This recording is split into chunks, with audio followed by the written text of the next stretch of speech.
Côte d'Ivoire, Guillaume Soro subit un chantage politique afin de renoncer à sa candidature. Plus de détails après le générique. Avant de commencer, n'oubliez pas de vous abonner et d'activer la cloche de notification, car cela va vous permettre de ne plus manquer les prochaines vidéos.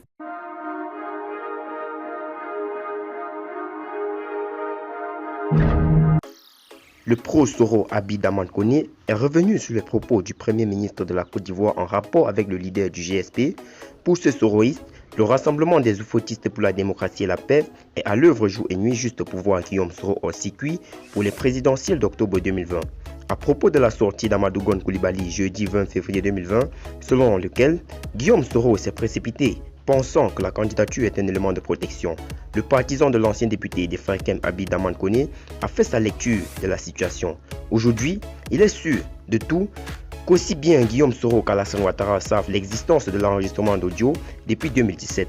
Guillaume Soro a même affirmé avoir remis depuis cette date une copie au président Ouattara sans qu'il n'y ait eu jusqu'à ce jour un démenti de ce dernier. Nous sommes en fin 2019, soit 3 ans après cette rocambolesque affaire brandie comme une atteinte à l'autorité de l'État. Aussitôt, la candidature de Guillaume Soro déclarée. Après donc 2 voire 3 longues années, sauf méprise, voire ignorance quant à la sémantique du mot, on ne peut ici parler de précipitation. Ce dont il est par contre ici question, c'est bien un chantage politique de 2 voire 3 longues années du pouvoir RHDP contre Guillaume Soro en vue de le voir renoncer à une candidature que tous savent irréversible depuis plus de 5 ans. Et si on arrêtait enfin d'infantiliser le peuple ivoirien?